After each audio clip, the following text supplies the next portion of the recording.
Hey, Dwayne. Question of the day. How can I read food labels effectively?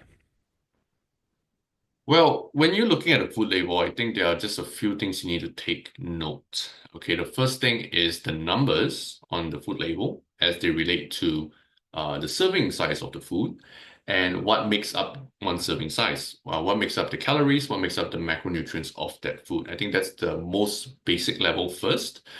Uh, because sometimes when you buy a package of food, you might think, oh, the serving size looks really small. It's like 50 calories for a serving size. But when you actually look at what a serving size is, and you look at the package, and the package maybe is the size of your hand, but it says that there's four servings in there, and you're like, oh, wow, each serving is only this small. You're like, okay, now I see why. Most of the time, people might eat one whole package, and it'll be 200 calories or 300 calories, whatever it is. And you didn't realize that's a serving size. So I think that's one of the first key things. Number two, as I just talked about, the calories is very important to understand because at the end of the day, how much energy you're putting in over how much you're burning is still going to determine whether your weight goes up, goes down, stays the same. Okay, so the calories is still important to see. Now, the other part to that is I would emphasize not just the macros, but the protein component of the food, especially if it is a food that you are eating because you think it's high protein. A lot of high protein health foods fall into this category where if you look at it, it tells you, oh, this is a good source of protein. And then you pick it up and you look at a bar and it's 250 calories and you see that there's only 10 grams of protein. And 10 grams of protein is essentially only 1/8 of the entire calories of that bar, which makes it a very, very low in protein option.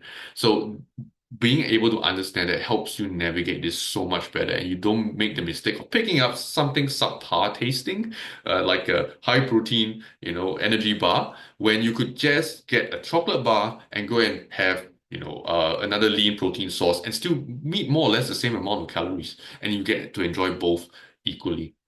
So that's the main things to look out for on a food label. One last thing I want to quickly talk about is the ingredients list. There's going to be some people that tell you, oh, if you can't pronounce the word, if you can't understand what's this ingredient, it's bad for you. I want to say that's a terrible fallacy, and you don't want to go down that path. Instead, just look at the food itself, look at the nutrients that I mentioned, and if it tastes good, if it fits your macros, generally you should be fine.